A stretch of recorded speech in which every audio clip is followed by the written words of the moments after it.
ನಮಸ್ಕಾರ ವೀಕ್ಷಕರೇ, ತಮ್ಮೆಲ್ಲರಿಗೂ ದ ಕಸ್ಪ್ ಪೀಪಲ್ ಚಾನಲ್ಗೆ ಸ್ವಾಗತವನ್ನು ಕೋರ್ತಾ ನಮ್ಮ ಇಂದಿನ ಸಂಚಿಕೆ ಬರ್ತ್ ಟೈಮ್ ರೆಕ್ಟಿಫಿಕೇಷನ್, ಜನ್ಮ ದಿನಾಂಕ ಅಥವಾ ಸಮಯವನ್ನು ಸ್ಪಷ್ಟೀಕರಣ ಅಥವಾ ಏನಂತಾರೆ ತಿದ್ದುಪಡಿ ಮಾಡುವಂಥ ಕ್ರಿಯೆ ಬಗ್ಗೆ ಮಾತಾಡ್ತಾ ಇದ್ದೀನಿ. ಸೊ ನಿಮ್ಮೆಲ್ಲರಿಗೂ ಗೊತ್ತಿರ್ಬೋದು, ಸುಮಾರು 95% ಅಥವಾ 95% ಇರುವಂಥ ಎಲ್ಲ ಬರ್ತ್ ಟೈಮ್ ನಮ್ಮ ಇಂಡಿಯಾದಲ್ಲಿ ರೆಕಾರ್ಡ್ ಆಗದೆ ಇರುವಂಥದ್ದು. ಅಂದರೆ ಎಕ್ಸಾಂಪಲು, ನೀವು ಉದಾಹರಣೆಗೆ ನೀವು 80ನೇ ಇಸ್ವಿ ಇರ್ಬೋದು ಅಥವಾ 90ನೇ ಇಸ್ವಿ ಇರ್ಬೋದು, ಅಲ್ಲಿ ಹುಟ್ಟಿದವರಾಗಿದ್ದರೆ ಡಾಕ್ಟ್ರು ಕೊಟ್ಟಿದ್ದೇ ಟೈಮ್ ಆಗಿರುತ್ತೆ 10:30, 10:15, 11 ಗಂಟೆ, 11 ಕಾಲು, 11:30, 11 ಮುಕ್ಕಾಲು, 11:50 ಹೀಗೆ ನಿಮಿಷಗಳಲ್ಲಿ ಹೇಳಿರ್ತಾರೆ. ಆದರೆ ನಾವು ಹೇಳಿಕೊಂಡಿರುವಂಥದ್ದು ಬರ್ತ್ ಟೈಮ್ನ ಯಾವ ರೀತಿ ಇರುತ್ತೆ ಅಂತ. ಅಂದರೆ ಮೊದಲ ಒಂದು ಉಸಿರಾಟ, ಮಗುವಿನ ಜನನದ ನಂತರ ಬರುವಂಥ ಮೊದಲ ಉಸಿರಾಟದ ಒಂದು ಸಮಯವನ್ನು ನಾವು ಬರ್ತ್ ಟೈಮ್ ರೆಕ್ಟಿಫಿಕೇಷನ್ಗೆ ತಗೋಬೇಕಾಗ್ತದೆ. ಅಂದರೆ 10 ಗಂಟೆ 4 ನಿಮಿಷ 33 ಸೆಕೆಂಡು, ಹೀಗೆ 10 ಗಂಟೆ ಅಲ್ಲ. ಸೊ ಆವಾಗ ಕಸ್ಬುಗಳು ಚೇಂಜ್ ಆಗುತ್ತೆ. ಸೊ ಈಗ ಅದನ್ನು ಬಗ್ಗೆ ಡೀಟೇಲ್ ಆಗಿ ಮತ್ತೆ ಎಕ್ಸಾಂಪಲ್ಸ್ ಸಹ ಕೊಡ್ತೀನಿ. ಗುರುಜಿ ಅವರಿದ್ದಾರೆ, ಸೊ ತೋಷಿತ್ ಅವರೇ ನಮಸ್ಕಾರ ನಮ್ಮ ಚಾನಲ್ಗೆ. ಈಗ ನಾವು ತುಂಬ ಜನಕ್ಕೆ ಡೌಟ್ ಇದೆ, ಬರ್ತ್ ಟೈಮ್ ರೆಕ್ಟಿಫಿಕೇಷನ್ ಅಂದರೆ ಏನು ಅಂತೇಳಿ. ಗುರುಗಳೇ, ನಮ್ಮ ಜಾತಕ ಪ್ರಕಾರ ನಮ್ಮ ಜೀವನ ಇಲ್ಲ ಅಂತ ಮೊದಲನೇ ಪ್ರಶ್ನೆ ಬರುತ್ತೆ. ನಮ್ಮ ಜಾತಕ ಒಂಥರ ಇದೆ, ನಮ್ಮ ಜೀವನ ಒಂಥರ ಇದೆ. ನನಗೇನು ಕೆಟ್ಟದಾಗ್ತಾ ಇಲ್ಲ, ಒಳ್ಳೇದಾಗ್ತಾ ಇದೆ. ಇಂಥವ್ರು ಸರ್ ಜಾತಕದ್ದು ಸೂಪರ್ ಆಗಿದೆ, ನನಗೆ ಆಗೋದೆಲ್ಲ ಕೆಟ್ಟದೇ ಆಗ್ತಾ ಇದೆ, ಏನು ಇದಕ್ಕೆಲ್ಲ ಕಾರಣ ಅಂತ ಬಂದಾಗ ರೂಟ್ ಕಾಸ್ ಅನಾಲಿಸಿಸ್ ಅಂತ ನಾವು ಮಾಡಿದಾಗ ಏನಂತ ನಿಮ್ಮ ಒಂದು ಉತ್ತರ? ಓಕೆ ಸರ್, ಏನೊಂದು ವಿಚಾರ ಏನು ಅಂದ್ರೆ, ಸಿಂಪಲ್ ಆಗಿ ಹೇಳ್ತಾ ಇದ್ದೀನಿ. ಹುಟ್ಟಿರ್ತಕ್ಕಂಥ ಸ್ಥಳ, ಹುಟ್ಟಿರ್ತಕ್ಕಂಥ ಟೈಮ್, ಎರಡು ವಿಚಾರ ಇಲ್ಲಿ ಬರುತ್ತೆ. ಫಾರ್ ಎಕ್ಸಾಂಪಲ್ ಹೇಳ್ತೀನಿ, ಈಗ ವ್ಯಕ್ತಿ ಬಂದ್ಬಿಟ್ಟು ಒಂದು ಗ್ರಹ ಬಂದ್ಬಿಟ್ಟು ಲಗ್ನದ ಡಿಗ್ರಿ ಬಂದ್ಬಿಟ್ಟು ಒಂದು, ಫಾರ್ ಎಕ್ಸಾಂಪಲ್ ಅಸಂಪ್ಷನ್, ಲಗ್ನ ಬಂದ್ಬಿಟ್ಟು ವೃಷಭ ಲಗ್ನ ಅಂತ ತಗೊಳ್ಳಿ. ಓಕೆ, ಆ ವೃಷಭದ ಲಗ್ನದ ಡಿಗ್ರಿ ಬಂದ್ಬಿಟ್ಟು 29 ಡಿಗ್ರಿ 59 ನಿಮಿಷ ಆಗಿರುತ್ತೆ. ಯಾವಾಗ? 8 ಗಂಟೆ 40 ನಿಮಿಷ 39 ಸೆಕೆಂಡಿಗೆ ಅಂತ ತಿಳ್ಕೊಂಡು. ಇನ್ನೊಂದ್ಸತಿ 8 ಗಂಟೆ 40 ನಿಮಿಷ 39 ಸೆಕೆಂಡಿಗೆ ವೃಷಭ ಲಗ್ನ 29 ಡಿಗ್ರಿ 59 ನಿಮಿಷ ಆಗಿರುತ್ತೆ ಅಂತ ಒಂದು ಎಕ್ಸಾಂಪಲ್ ತಗೊಳ್ಳೋಣ. ಓಕೆನಾ? ಆ ಟೈಮಲ್ಲಿ ಏನಾಗಿರುತ್ತೆ, ಒಬ್ಬ ವ್ಯಕ್ತಿ ಜನಿಸಿರ್ತಾನೆ. Point to be noted. ಆ ಒಂದು ಟೈಮಲ್ಲಿ ಒಬ್ಬ ವ್ಯಕ್ತಿ ಜನಿಸಿರ್ತಾನೆ. ಡಾಕ್ಟರ್ ಏನ್ ಹೇಳ್ತಾರೆ, 8:40 ಕುಟ್ಟದ ಕಣಪ್ಪ, ಅವನು 8:40 ಕುಟ್ಟದ, 8:40 ಕುಟ್ಟದ. ಅವನು 8:40 ಕುಟ್ಟದಾಗ ಏನಾಗುತ್ತೆ, ವೃಷಭ ಲಗ್ನ ಇದ್ದಿದ್ದು ಮಿಥುನ ಲಗ್ನ ಆಯ್ತು. ಅಂದ್ರೆ ಮಿಥುನ ಲಗ್ನ ಆದಾಗ ವೇರಿಯೇಷನ್ ಆಯ್ತು. ಎಸ್, ಹೌದಾ? ಒಪ್ತೀರಾ? ತಿಳ್ಕೊಳ್ಳಿ, ಎಷ್ಟು ವಿಚಾರಗಳಲ್ಲಿ ಏನೇನ್ ಆಗ್ತಾ ಇದೆ ಅಂತ ತಿಳ್ಕೊಳ್ಳಿ. 39 ನಿಮಿಷ ಇದೆ ಅಂದ್ರೆ 39 ನಿಮಿಷನೇ ಕೊಡಿ. 40 ನಿಮಿಷ ಇದೆ ಅಂದ್ರೆ ಎಕ್ಸಾಕ್ಟ್ 40 ನಿಮಿಷನೇ ಕೊಡಿ. ಸರ್ ಒಂದು 5 ನಿಮಿಷ ಈ ಕಡೆ ಆ ಕಡೆ ಹಾಕೊಂಡ್ಬಿಡಿ ಸರ್ ನೀವೇ. ಇನ್ನೇನ್ ಹೇಳ್ತಾ ಇದೀನಿ, ನಿಮ್ಗೂ ಇದು ಅನುಭವ ಇದೆ, ನನಗೂ ಅನುಭವ ಇದೆ. ನಮ್ಮ ಹತ್ರ ಬಂದಿರ್ತಕ್ಕಂಥ ಫ್ಯೂ ಕ್ಲೈಂಟ್ಸ್, ಎಸ್ಪೆಷಲಿ ವಯಸ್ಸಾದವರು, ಗುರುಜಿ ಆಧಾರ್ ಕಾರ್ಡ್ ಅಲ್ಲಿ ಇರೋದು ಕೊಡ್ಬೇಕಾ, SSLC ಬಾಸ್ ಕಾರ್ಡ್ ಅಲ್ಲಿ ಇರೋದು ಕೊಡ್ಬೇಕಾ? ಕರೆಕ್ಟ್. ಅಯ್ಯೋ, ಅದನ್ನ ಆನ್ಸರ್ ಮಾಡಿ ನಮಗೆ ಸಾಕಾಗೋಗಿದೆ. ಸೊ ಇದೇ ಮೇನ್ ರೀಸನ್. ನಾವು ಜಾತಕ ನಮ್ಮದೇ ಇರೋದಕ್ಕೂ ಕಾರಣ ಇದ್ದೇನೆ. ಯಾಕೆಂದರೆ ನಾವು ಕರೆಕ್ಟಾಗಿ ಅದನ್ನು ತೊಗೊಂಡಿರೋಲ್ಲ, ರೆಕಾರ್ಡ್ ಆಗಿರೋಲ್ಲ ಟೈಮು. ಏನೋ ಒಂದು ಹೇಳಿದ್ದನ್ನು ಬರ್ಕೊಂಡು ಬಂದ್ಬಿಟ್ಟಿರ್ತೀವಿ ಹಾಸ್ಪಿಟಲಲ್ಲಿ. ಅದು ಇಟ್ಕೊಂಡ್ಬಿಟ್ಟು ಏನು ಮಾಡ್ತೀವಿ, ಅದನ್ನು ನೋಡ್ತಾ ಇರ್ತೀವಿ, ಯಾವುದು ನಡೀತಾ ಇಲ್ಲ ಅಂತ ಹೇಳ್ಬಿಟ್ಟು ಅರ್ಧಕ್ಕರ್ಧ ಜನ ಜಾತಕ ನಮ್ಮದೇ ಇರೋದಕ್ಕೆ ಇದೇ ರೀಸನ್. 95% of the population. ಯಾಕೆಂದರೆ ಅವ್ರ ಟೈಮ್ ಸರಿ ಇರೋಲ್ಲ, ಕರೆಕ್ಟಾಗಿರಲ್ಲ ಟೈಮಲ್ಲಿ. ಸೊ ಆ್ಯಕ್ಯುರಸಿ ಅಂತೀವಿ ನಾವು ಇಂಜಿನಿಯರಿಂಗ್ ಟರ್ಮ್ಸಲ್ಲಿ, ಪ್ರೆಸಿಷನ್ ಅಂತ ಹೇಳ್ತೀವಿ, ಆ್ಯಕ್ಯುರಸಿ ಅಂತೀವಿ. ಆ ಒಂದು ಸಮಯ, ಒಂದು ನಿಗದಿತ ಸಮಯ ಏನು ಹೇಳ್ತೀವಿ, ಆ ಸಮಯದಲ್ಲಿ ಕೊಡದೆ ಹೋದರೆ ಈವನ್ ನಮ್ಮಲ್ಲಿ ಮಾತ್ರ ಪ್ರೂಫ್ ಇದೆ. ಏನಂದರೆ ನಮ್ಮ ಸಿಸ್ಟಮಲ್ಲಿ, ನಾವು ಮಾಡ್ತಿರೋ ಸಿಸ್ಟಮ್ನಲ್ಲಿ ಟ್ವಿನ್ಸ್ ಜಾತಕ ಸಹ ಅಲ್ವಾ ತೋರಿಸಿದ್ರೆ, ಟ್ವಿನ್ಸ್ ಒಂದು ವೇರಿಯೇಷನ್ ಆದ್ರೆ, ಫ್ಯೂ ಸೆಕೆಂಡ್ಸ್ ವೇರಿಯೇಷನ್ ಆದ್ರೆ ಸಬ್ಲಾಡ್ ಅಥವಾ ಸಬ್ಲಾಡ್ ವೇರಿಯೇಷನ್ ಬರ್ತದೆ. ಸಬ್ಲಾಡ್ ಉಪಾಧಿಪತಿ ಮತ್ತೆ ಉಪ ಅಧಿಪತಿ ವೇರಿಯೇಷನ್ ಬರುತ್ತೆ ನಿಮಗೆ. ಹೌದು, ನೋಡಿ ವೀಕ್ಷಕರೇ ಎಷ್ಟು ವೇರಿಯೇಷನ್ ಬರುತ್ತೆ ಅಂತ. ಸೊ ಹಾಗಾಗಿ ಅಲ್ಲಿ ಉತ್ತರ ಇದೆ, ನಮ್ಮಲ್ಲಿ ಮಾತ್ರ ಉತ್ತರ ಇದೆ. ಸೊ ಇದ್ರ ಬಗ್ಗೆ ನಾವು ನಿಮಗೆ ಡೀಟೇಲ್ ಆಗಿ ಹೇಳ್ತಾ ಹೋಗ್ತೀವಿ. ಎಕ್ಸಾಂಪಲ್, ನೀವು FM ರೇಡಿಯೋ ಹಾಕಿರ್ತೀರಾ ಅಂತ ಅನ್ಕೊಳ್ಳಿ ಮನೆಯಲ್ಲಿ. ಉದಾಹರಣೆಗೆ FM ರೇಡಿಯೋ ಚಾನಲ್ ಹಾಕಿರ್ತೀರಾ. ಸೊ 91 ಹಾಕ್ಬಿಟ್ರೆ ಬಂದ್ಬಿಡ್ತಾ, ಸೆಟ್ ಮಾಡಿದ್ರೆ ಅದನ್ನು FM ರೇಡಿಯೋ ಸ್ಟೇಷನ್ 91 ಮಾಡಿಬಿಡ್ತಾ. 91.1 FM ಹಾಕಿದ್ರೆ 0.1 ಹಾಕಿದ್ರೇ ಅಲ್ಲಿ ನಿಮಗೆ ಆ ವೇವ್ ಮ್ಯಾಚ್ ಆಗೋದು. ಹಾಗೆಯೇ ನಮ್ಮ ಜೀವನದಲ್ಲಿ ನಮ್ಮ ಟೈಮ್ಗೂ ಮತ್ತು ನಮ್ಮ ಜಾತಕದ ಟೈಮ್ಗೂ ಮ್ಯಾಚ್ ಆಗಬೇಕು ಅಂದರೆ ಆ ಒಂದು ನಿಗದಿತ ಸಮಯ, ಯಾವಾಗ ಮನುಷ್ಯ ಹುಡ್ತಾನೆ ಅವನ ಉಸಿರಾಟ ಅಂತ ಹೇಳ್ತೀವಿ, ಪ್ರಥಮ ಉಸಿರಾಟ, ಆಗ್ಲೇ ದಶಾಭುಕ್ತಿ ಪ್ರಾರಂಭ ಆಗೋದಲ್ವಾ ಗುರುಗಳೇ?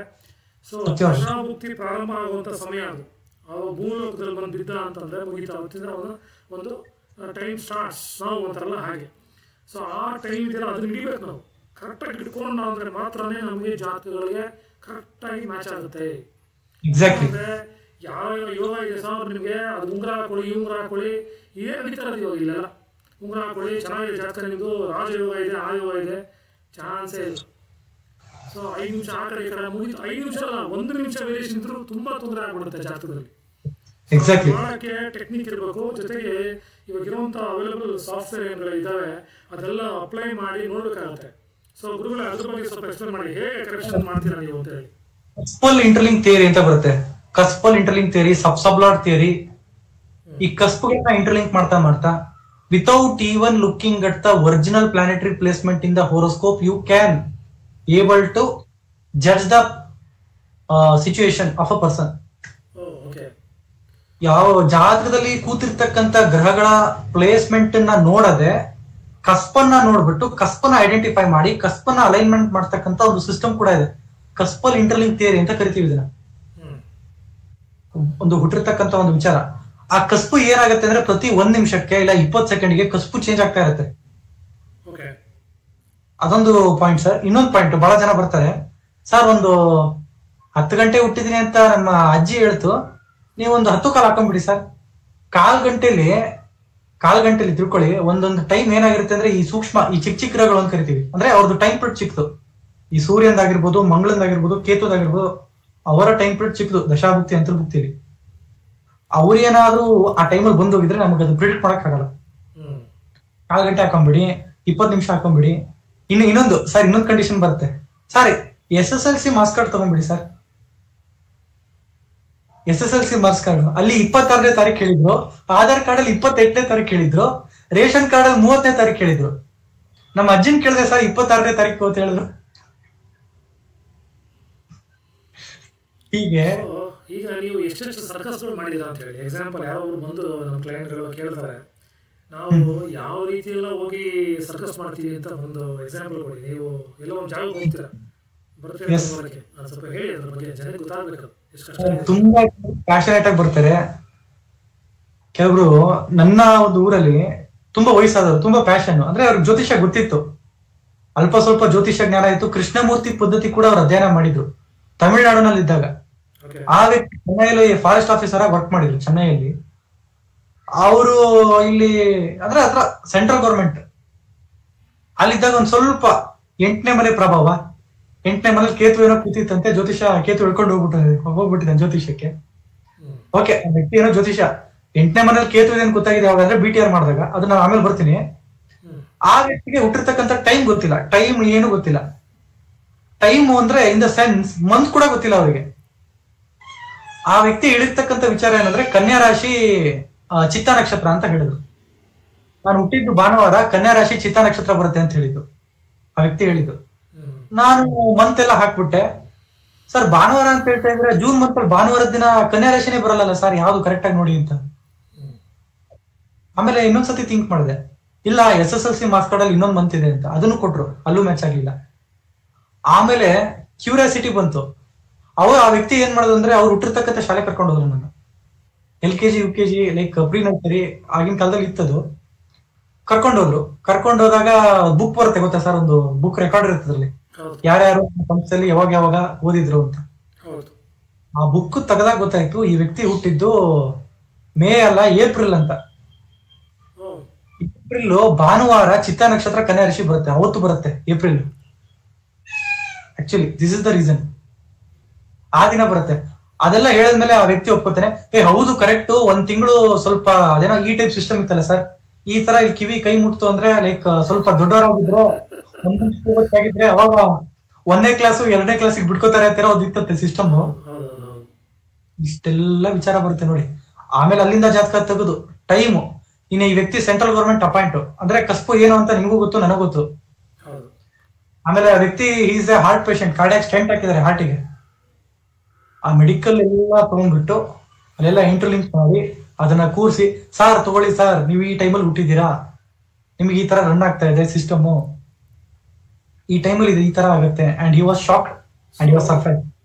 ಈಗ ನಮ್ಮ ಅನಾಲಿಸಿಸ್ ಮಾಡಲಿಕ್ಕೆ ಬಂದವರಿಗೆ ಎಕ್ಸಾಂಪಲ್ ಎಷ್ಟು ದಿನಗಳು ತಗೋಬೇಕಾಗುತ್ತದೆ ನಾವು? Sir depend upon the situation. Like sir few minutes few hours difference ಇದೆ ಅಂದ್ರೆ ತುಂಬಾ ಲೈಕ್ ಸರ್ ಕೆಲವೊಂದು ಟೈಮ್ ಏನಾಗುತ್ತೆ ಅಂದ್ರೆ ಲಗ್ನ ಡಿಸೈಡ್ ಮಾಡೋದು ಕಷ್ಟ ಆಗುತ್ತೆ. ಕೆಲವೊಂದು ಸಿನಾರಿಯೋದಲ್ಲಿ ಲಗ್ನ ಫಿಕ್ಸ್ ಅಸೆಂಡೆಂಟ್, ಫಿಕ್ಸಿಂಗ್ ದ ಅಸೆಂಡೆಂಟ್ ಅಂತ ಕರಿತೀವಿ. ಲಗ್ನ ಫಿಕ್ಸ್ ಮಾಡ್ಕೊಟ್ಟು ಅದು ಕೆಲವೊಂದು ಟೈಮ್ ಚಾಲೆಂಜಿಂಗ್ ಆಗುತ್ತೆ, ತುಂಬಾ ಚಾಲೆಂಜಿಂಗ್ ಆಗುತ್ತೆ. ಒಂದು ವಿಚಾರ. ಎರಡನೇ ವಿಚಾರ ಏನಪ್ಪಾ ಅಂದಾಗ ಅದು ಏನಾದ್ರೂ ಸರ್ 2 ದಿನ ಡಿಫ್ರೆನ್ಸ್ ಇದೆ, 3 ದಿನ ಡಿಫ್ರೆನ್ಸ್ ಇದೆ ಅಂದ್ರೆ BTR ತುಂಬಾ ಕಷ್ಟ ಆಗುತ್ತೆ ಮಾಡೋದು. ಅದು BTR ಕಷ್ಟ. ಎಸ್. ಬಹುಶಃ ಒಂದು 2 ಅವರ್ ಗ್ಯಾಪ್ ಅಲ್ಲಿ ಇದ್ರೆ ವೀಕ್ಷಕರೇ ಬಹುಶಃ ಒಂದು ಲೆವೆಲ್ ತಂದು ಕೂರಿಸಬಹುದು ನಾವು ಯಾವ ಟೈಮಲ್ಲಿ ಹುಟ್ಟಿರ್ಬಹುದು ಅಂತ ಹೇಳಿ. ಸರ್ ಈವೆಂಟ್ಸ್ ಎಸ್ ಏನ್ ಮಾಡ್ತೀವಿ ಅಂತಂದ್ರೆ ಒಂದು 5-6 ಈವೆಂಟ್ ತಗೋತೀವಿ ನಿಮ್ಮ ಜೀವನದಲ್ಲಿ ನಡೆದಿರುವಂತ ಘಟನೆಗಳು, ಮೇಜರ್ ಟ್ರಾನ್ಸ್ಫಾರ್ಮೇಶನ್ ಅಂತ ಕರಿತೀವಲ್ಲ. ಎಕ್ಸಾಂಪಲ್ ನಿಮ್ಮ ಪಾಸ್ಪೋರ್ಟ್ ಅಲ್ಲಿ ವೀಸಾ ಡೇಟ್ ಇರ್ಬೋದು, ಅಥವಾ ನಿಮ್ಮ ಹಾಸ್ಪಿಟಲೈಸೇಷನ್ ಆಗಿರುವಂತ ಡೇಟ್ ಇರ್ಬೋದು, ನಿಮಗೆ ಸರ್ಜರಿ ಆಗಿರ್ಬೋದು, ಅಥವಾ ಜಾಬ್ ಸೇರಿದಂತ ಡೇಟ್ ಇರ್ಬೋದು, ಅಥವಾ ಒಂದು ಮೆಡಿಕಲ್ ಕಾಲೇಜಿಗೆ ಜಾಯ್ನ್ ಆದಂತ ಡೇಟ್ ಇರ್ಬೋದು ಎಕ್ಸಾಂಪಲ್. ಅಥವಾ ನಿಮ್ಮ ಮನೆಯಲ್ಲಿ ಇರುವಂತಹ ಸಿಬ್ಲಿಂಗ್ಸ್ ಅಂದ್ರೆ ನಿಮ್ಮ ಒಡ ಹುಟ್ಟಿದವ್ರದ್ದು ಜೊತೆಲಿರುವಂಥವ್ರದ್ದು ನಕ್ಷತ್ರ ರಾಶಿಯನ್ನು ತಗೋತೀವಿ. ಹೀಗೆ ಒಂದು 7-8 ವೆರೈಟಿ ಆಫ್ ಕ್ವಶನ್ಸ್ನ ಆನ್ಸರ್ ಮಾಡಬೇಕಾಗುತ್ತೆ. ಆ ಆನ್ಸರ್ಸ್ಗೆ ನೋಡಿ ಇಂಥ ಲಾಜಿಕ್ ಇಂಥ ಮಿರಾಕಲ್ ಆಗುತ್ತೆ ಅಂತಂದ್ರೆ ಗುರುಗಳೇ ನೀವೇ ಹೇಳ್ಬಿಡಿ. ನೀವು ಬರೀ ಒಂದು 2 to 3 ಇವೆಂಟ್ಸ್ ಕೂರಿಸಿದ್ರೆ ಮಿಕ್ಕಿದ ಇವೆಂಟ್ ಅದಕ್ಕೆ ಕೂತ್ಕೊಳ್ಳುತ್ತೆ. ಅದನ್ನ ಏನಂತೀರಾ, ಯಾವ ಜೆನೆಟಿಕ್ಸ್ ಅಂತೀರಾ ಅದನ್ನು ಹೇಳ್ಬಿಡಿ ನೀವೇ. ಕಸ್ಪಲ್ ಇಂಟರ್ಲಿಂಕ್ ಅಂತ ಕರಿತೀವಿ, ಅಥವಾ ಜೆನೆಟಿಕ್ ಇಂಟರ್ಲಿಂಕ್ ಅಂತ ಕರಿತೀವಿ. ಅದನ್ನ ನಾವು ತಂದು ಕೂರಿಸಿದಾಗ ರಿವರ್ಸ್ ಇಂಜಿನಿಯರಿಂಗ್ ಅಂತ ಕರಿತೀವಿ ನಾವು. ರಿವರ್ಸ್ ಇಂಜಿನಿಯರಿಂಗ್ ಮಾಡಿದಾಗ ಬರೀ 3 ಪ್ಯಾರಾಮೀಟರ್ಸ್ನ ಕೂರಿಸಿದಾಗ ಬಾಕಿ ಎಲ್ಲ 7 ಪ್ಯಾರಾಮೀಟರ್ ಅದಾಗಲೇ ಕುತ್ಕೊಂಡ್ಬಿಡ್ತವೆ. ಅಂದ್ರೆ ಆಟೋಮೆಟಿಕ್ ಕೂರ್ಲೇಬೇಕದು, ಕುತ್ಕೊಂಡು ನಮ್ಮ ಟೈಮ್ ಕೊಟ್ಬಿಡುತ್ತೆ ಕ್ಲಿಯರ್. ಈ ಟೈಮಲ್ಲಿ ಹುಟ್ಟಿರುವಂಥ ಜಾತಕ ಇದು ಅಂತ.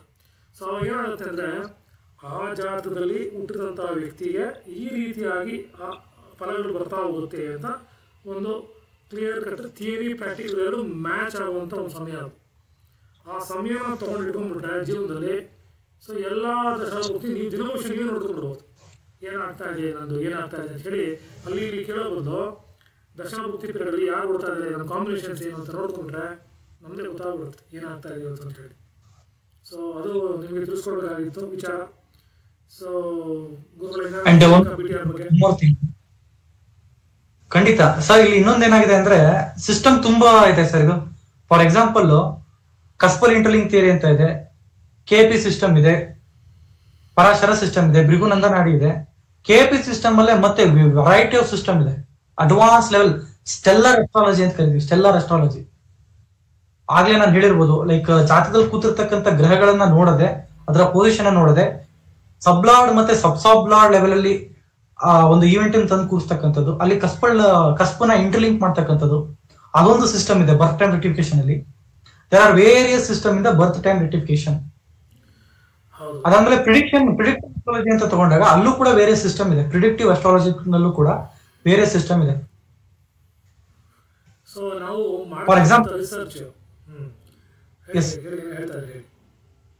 ಫಾರ್ ಎಕ್ಸಾಂಪಲ್ ಹೇಳ್ತೀನಿ, ಒಬ್ಬ ನಾರ್ಮಲ್ ಅಸ್ಟ್ರಾಲಜರ್ ಹತ್ರ ಹೋಗ್ತೀರಾ ನೀವು, ಒಬ್ಬ ನಾರ್ಮಲ್ ಅಸ್ಟ್ರಾಲಜರ್ ಹತ್ರ ಹೋಗ್ತೀರಾ. ನಿಮಗೆ ಫಾರ್ ಎಕ್ಸಾಂಪಲ್ ಸೂರ್ಯನ ದಶ ರನ್ ಆಗ್ತಾ ಇದೆ ಅಂತ ತಿಳ್ಕೊಳ್ಳಿ, ಓಕೆನಾ.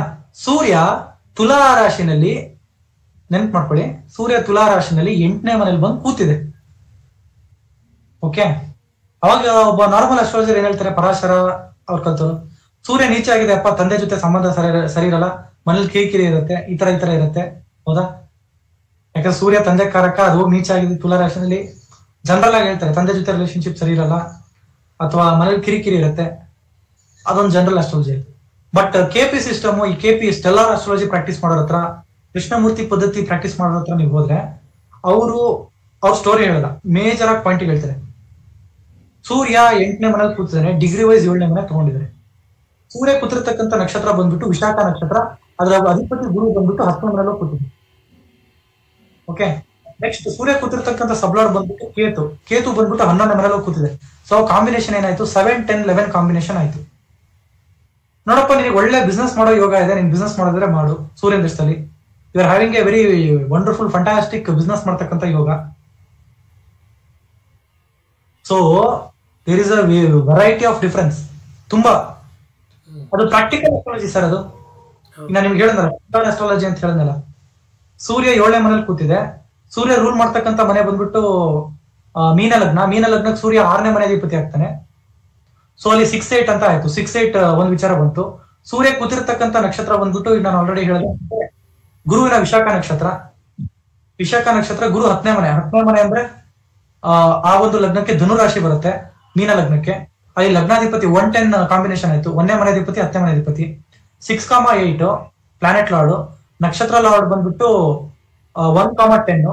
ಸಬ್ಲಾರ್ಡ್ ಬಂದ್ಬಿಟ್ಟು ಕೇತು ಗೊತ್ತಲ್ಲ, ಅದು ಹೇಗೆ ಅದರ ಕಂಜಂಕ್ಷನ್ ಬರುತ್ತೆ ಅಂತ, ಅದ ಕೇತುವಿನ ನೋಡ್ತಕ್ಕಂಥ ಗ್ರಹಗಳು.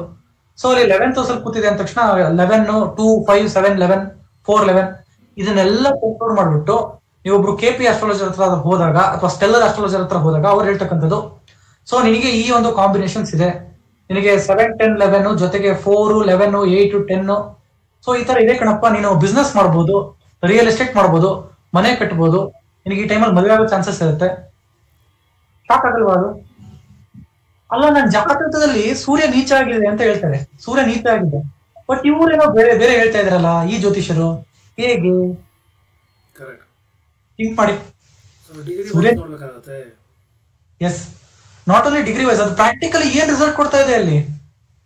ಆಯ್ತು, ಅದು ನೀಚರ ಆಗ್ಲಿ ಉಚ್ಚರ ಆಗ್ಲಿ, ಅದು ಕೂತಿರೋ ಮನೆ ರಿಸಲ್ಟ್ ಅಂತೂ ಕೊಡ್ಲೇಬೇಕಾದು. ಅದೇನ್ ಪ್ರಾಕ್ಟಿಕಲಿ ಅದೇನ್ ಕೊಡ್ತಾ ಇದೆಯಪ್ಪ ಅಲ್ಲಿ. 7ನೇ ಮನೆ ಅಂದ್ರೆ ಮದುವೆ ಕೊಡುತ್ತೆ, ಒಳ್ಳೆ ಬಿಸ್ನೆಸ್ ಕೊಡುತ್ತೆ. ಬಿಸ್ನೆಸ್ ಮಾಡ್ತಾ ಇದ್ರೆ ಕಸ್ಟಮರ್ಸ್ ಬಹಳ ಬಂದ್ಬಿಡ್ತಾರೆ 7ನೇ ಮನೆ. ಸರ್, ಅದು ನೀಚ ಆಗ್ಲಿ ಉಚ್ಚರ ಆಗ್ಲಿ, ಆ ಮನೇಲಿ ಕೂತಿರ್ತಕ್ಕಂಥ ಮನೆ ವಿಚಾರನ ಅದು ಆಕ್ಟ್ ಮಾಡ್ಲೇಬೇಕು. Rules and regulations of astrology, ಜ್ಯೋತಿಷದ ಒಂದು ರೂಲ್ಸ್ ಮತ್ತೆ ರೆಗ್ಯುಲೇಷನ್ ಏನು ಅಂದ್ರೆ, ಇರ್ರೆಸ್ಪೆಕ್ಟಿವ್ ಆಫ್ ನೀಚ, ಉಚ್ಚ, ಎಕ್ಸಾಲ್ಟೇಷನ್, ಡೆಬಿಲಿಟೇಷನ್ ಎಕ್ಸೆಟ್ರಾ ಯಾವ ಗ್ರಹ ಯಾವ ಮನೇಲಿ ಕೂತಿರುತ್ತೋ ಆ ಮನೆ ವಿಚಾರ, ಆ ಮನೆ ಏನ್ ಕಾರಕ ಆಗಿರುತ್ತೋ, ಅದೇನ್ ರೂಲ್ಸ್ ಅಂಡ್ ರೆಗ್ಯುಲೇಷನ್ ಇದೆಯೋ ಆ ಗ್ರಹ ಬಂದ್ಬಿಟ್ಟು ಆ ಮನೆ ವಿಚಾರವಾಗಿ ನಡ್ಕೊಳ್ಳೇಬೇಕು, ಅದು ಆಕ್ಟ್ ಮಾಡ್ಲೇಬೇಕು. ಸೊ ಸರ್, ಅರ್ಥ ಆಯ್ತಾ? This is the major thing. So stellar astrology advanced level astrology ಅಂತ ಕರಿತೀವಿ. ಈ ಕಸ್ಪಲ್ ಇಂಟರ್ಲಿಂಕ್ ಆಗಿರ್ಬೋದು, KP ಸಿಸ್ಟಮ್ ಆಗಿರ್ಬೋದು, ಅಡ್ವಾನ್ಸ್ ಸ್ಟೆಲ್ಲಾರ್ ಅಸ್ಟ್ರಾಲಜಿ ಆಗಿರ್ಬೋದು. ಪ್ರಾಕ್ಟಿಕಾಲಿಟಿ ಮಾತಾಡುತ್ತೆ ಸರ್, ಅದು ಪ್ರಾಕ್ಟಿಕಾಲಿಟಿ ಬಗ್ಗೆ ಮಾತಾಡುತ್ತೆ. ಆಯ್ತು, ಸೂರ್ಯ ನೀಚ ಆಗಿದೆ ನಿಜ, ಅದ್ರ ರಿಸಲ್ಟ್ ಏನು? What is the result of debilitation of sun? Practicality ದುಡ್ಡು ಮಾಡಕ್ಕಾಗತ್ತ? ಆ ದಶದಲ್ಲಿ ನೀನ್ ದುಡ್ಡು ಮಾಡ್ತೀಯಾ? ಎಷ್ಟ್ ಮಾಡ್ತೀಯಾ? ಏನ್ ಮಾಡ್ತೀಯಾ? ಅದು KP ಸಿಸ್ಟಮ್ ಹೇಳುತ್ತೆ, ಅಡ್ವಾನ್ಸ್ ಸ್ಟೆಲ್ಲರ್ ಅಸ್ಟ್ರಾಲಜಿ ಹೇಳುತ್ತೆ. ಪರಾಶರ ಅಲ್ಲಿ ಸ್ವಲ್ಪ ಫೇಲ್ ಆಗುತ್ತೆ. ಅದ್ರ ಬಗ್ಗೆ ಮಾತಾಡೋಣ ಸಪರೇಟ್ ವಿಡಿಯೋಲಿ, ಪರಾಶರ ಸೊ BTR ಬಗ್ಗೆ ಅಂತ ಬಂದಾಗ ಮತ್ತೆ ಏನಾದ್ರು ಹೇಳುವಂಥದ್ದು ಇದೆಯಾ ತೋಷಿತವ್ರೆ? Sir, BTR is it's a most complicated thing, but it's a very necessary thing. ಮಾಡ್ಕೊಂಡ್ರೆ ಎಲ್ರಿಗೂ ಒಳ್ಳೇದು. ಸರ್, ಕೆಲವೊಂದು ಟೈಮ್ ಹೇಳ್ತಾರೆ, ಒಂದೊಂದು ನಿಮಿಷದಲ್ಲಿ ಲಗ್ನನೇ ಚೇಂಜ್ ಆಗ್ತಾ ಇರುತ್ತೆ, ಲಗ್ನ ಚೇಂಜ್ ಆಗಿರುತ್ತೆ ಒಂದೊಂದು ನಿಮಿಷದಲ್ಲಿ. ಅವ್ರು ನಾನು ಹುಟ್ಟಿರೋದು ಮಿಥುನ ಲಗ್ನ ಅಂತ ಹೇಳಿದ್ದಾರೆ, ಫಾರ್ ಎಕ್ಸಾಂಪಲ್ ಮಿಥುನ ಲಗ್ನ ಅಂತ ಹೇಳಿರ್ತಾರೆ. ಮಿಥುನ ಲಗ್ನದ ಒಂದು ಲಗ್ನ ಕಾಣಿಸ್ತಾ ಇರಲ್ಲ, ಅಲ್ಲಿ ವೃಷಭ ಲಗ್ನ. ಈ ತರ BTR ಮಾಡಿದಾಗ ವೃಷಭ ಲಗ್ನ 29 ಡಿಗ್ರಿ ಗಂಡಾಂತ ಪಾಯಿಂಟ್ ಅಂತ ಕರಿತೀವಿ. ಅಂದ್ರೆ last point 29 degree highest point ಅಲ್ಲಿ ಬಂದಿರ್ತದೆ, ಲಗ್ನ ಬಂದು ಬಿದ್ದಿರ್ತದೆ. ಸೊ ಈ ತರ ಆದಾಗ prediction it takes a time, it takes a tough, it's a very tough. ಅವಾಗ ನಾವೇನ್ ಮಾಡ್ತೀವಿ, ಹೋರಾ ಸಿಸ್ಟಮ್ ಹೋಗ್ತೀವಿ. ಹೋರಾ ನಂಬರ್ ಕೊಡಿ.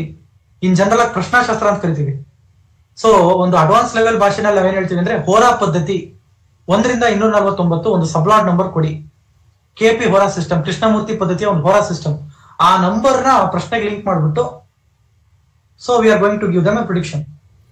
ಅಂದ್ರೆ ಏನಾಗುತ್ತೆ ಅಂದ್ರೆ, ಸೈನ್ಸ್ ಇದು ಪ್ರಶ್ನಾಶಾಸ್ತ್ರ ತಕ್ಷಣ ನೀವು ಅನ್ಕೊಂಡ್ಬಿಡ್ಬೇಡಿ, ಏನೋ ಒಂದು ಊಹಿಸ್ಕೊಂಡು ಹೇಳ್ತಾ ಇದ್ದಾರೆ ಅಂತ. ಇಲ್ಲ, ಇದು ಏನಾಗುತ್ತೆ ಅಂದ್ರೆ ನಿಮ್ಮ ಸಬ್ ಕಾನ್ಶಿಯಸ್ ಇಂದ ಬರುವಂತಹ ಒಂದು ನಂಬರ್ ಏನ್ ಕೊಡ್ತೀರಾ, ಆ ನಂಬರ್ ಒಂದು ನಕ್ಷತ್ರದ ನಂಬರ್ ಆಗಿರುತ್ತೆ. Yes. ಅದನ್ನ ನಾವೇನ್ ಮಾಡ್ತೀವಿ, ಓಡ್ತಾ ಇರುವಂತ ಗ್ರಹಗಳನ್ನ ನಿಲ್ಲಿಸ್ತೀವಿ. ಎಲ್ಲಿ? ಆ್ಯಪಲ್ಲಿ, ವರ್ಚುವಲ್ ಆಗಿ, ನಾಟ್ ರಿಯಲಿ, ಯಾರು ನಿಲ್ಸಕ್ಕಾಗಲ್ಲ ಅದನ್ನು. ಸೊ ಆ್ಯಪಲ್ಲಿ ನಿಲ್ಲಿಸ್ಬಿಟ್ಟು ಆ ಒಂದು ನಕ್ಷತ್ರ ರೆಫರೆನ್ಸ್ ಏನು ಕೊಟ್ಟಿದ್ದೀರ ನಂಬರು, ಓರಾ ನಂಬರ್ ಓರಾ ನಂಬರಿಂದ ನಾವು ಎಲ್ಲ ಪ್ಲಾನೆಟ್ಸ್ ಎಲ್ಲೆಲ್ಲಿದ್ದಾರೆ ಅಂತ ನಾವು ಇಲ್ಲಿ ಕಾಣುತ್ತೆ ನಮಗೆ. ಸೊ ಆ ದೃಷ್ಟಿನ ಇಟ್ಕೊಂಡು ನಾವು ಫಲಗಳನ್ನ ಹೇಳುವಂಥದ್ದೇ ಹೋರಾಶಾಸ್ತ್ರ ಅಂತ ಹೇಳ್ಬೋದು, ಅಥವಾ ಪ್ರಶ್ನಾ ಸಿಸ್ಟಮ್ ಅಂತ ಕರಿಬೋದು. ಬಹಳ ಅಕ್ಯುರೇಟ್ ಮೆಥಡ್ ಆಫ್ ಅಸ್ಟ್ರಾಲಜಿ ಅಂತಂದ್ರೆ ಅದು ಸಹ ಒಂದು. ಅದರಲ್ಲಿ ಯಾರಿಗೆ ಜಾತಕ 2 ದಿವಸ 3 ದಿವಸ ವೇರಿಯೇಷನ್ ಇರುತ್ತೆ, ಗೊತ್ತೇ ಇರಲ್ಲ, ಕಷ್ಟ ಗೊತ್ತೇ ಇಲ್ಲ ನಮ್ಗೆ ಅಂತಾರಲ್ಲ, ಅಂತವ್ರಿಗೆಲ್ಲಾನು ಇದು ವರ್ಕ್ ಆಗ್ತದೆ. ಸ್ಟೆಲ್ಲಾರ್ ಹೋರಾ ಸಿಸ್ಟಮ್ ಅಂತ ಕರಿತೀವಿ sir. Stellar KP advance stellar ಹೋರಾ system ಅಂತ. Okay okay. ಸೊ ಇದಿಷ್ಟು ಮಾಹಿತಿಯನ್ನ ಕೊಟ್ಟಿದ್ದಂತ ತಮಗೆ ಧನ್ಯವಾದಗಳು ತಿಳಿಸ್ತಾ, BTR ಅಂತಂದ್ರೆ ಏನು ಅಂತ ನಿಮಗೂ ಸಹ ಈಗ ಅರ್ಥ ಆಗಿರುತ್ತೆ. ಬರ್ತ್ ಟೈಮ್ ರೆಕ್ಟಿಫಿಕೇಶನ್. ಸೊ ಜನ್ಮ ದಿನದ ತಿದ್ದುಪಡಿ ಅಥವಾ ಜನ್ಮ ಸಮಯ ತಿದ್ದುಪಡಿ ಅಂತ ಕರಿಬೋದು. ಸೊ ಇದನ್ನ ಮಾಡಿಸ್ಕೊಡೋದ್ರಿಂದ ನಮಗೆ ಏನು ಆಗ್ತಾ ಇದೆ, ಫಲಗಳೇನು ಅನ್ನೋದು ನಮ್ಗೆ ಗೊತ್ತಾಗ್ತಾ ಹೋಗುತ್ತೆ. ಗ್ರಹಗಳು ಹೇಗೆಲ್ಲ ನಮ್ಮನ್ನ ಒಂದು ರೀತಿ ಈ ದಿನ ಯಾವ ರೀತಿ ನಮ್ಮನ್ನು ನಡ್ಸ್ಕೊಳ್ತಾರೆ, ನಮಗೆ ಥಾಟ್ ಬರೋದ್ರಿಂದ ಹಿಡಿದು ನಾವು ಮಾಡುವಂಥ ಕರ್ಮಗಳಿಂದ ಹಿಡಿದು ಎಲ್ಲನೂ ಸಹ ನಾವೇ ಮ್ಯಾಪ್ ಮಾಡ್ಕೋಬೋದು ನೋಡ್ಕೋತಾ ಇದ್ರೆ ಅಂತ ಹೇಳ್ತಾ, ಮುಂದಿನ ಸಂಚಿಕೆಯಲ್ಲಿ ನಿಮಗೆ ಮತ್ತಷ್ಟು ಸೈನ್ಸ್ ವಿಚಾರಗಳನ್ನ ತರ್ತಾ ತೋರಿಸ್ತೀನಿ ಅಂತ ಹೇಳ್ತಾ, ನಮಸ್ಕಾರ ವೀಕ್ಷಕರೇ, ತಮಗೂ ನಮಸ್ಕಾರಗಳು. Thank you.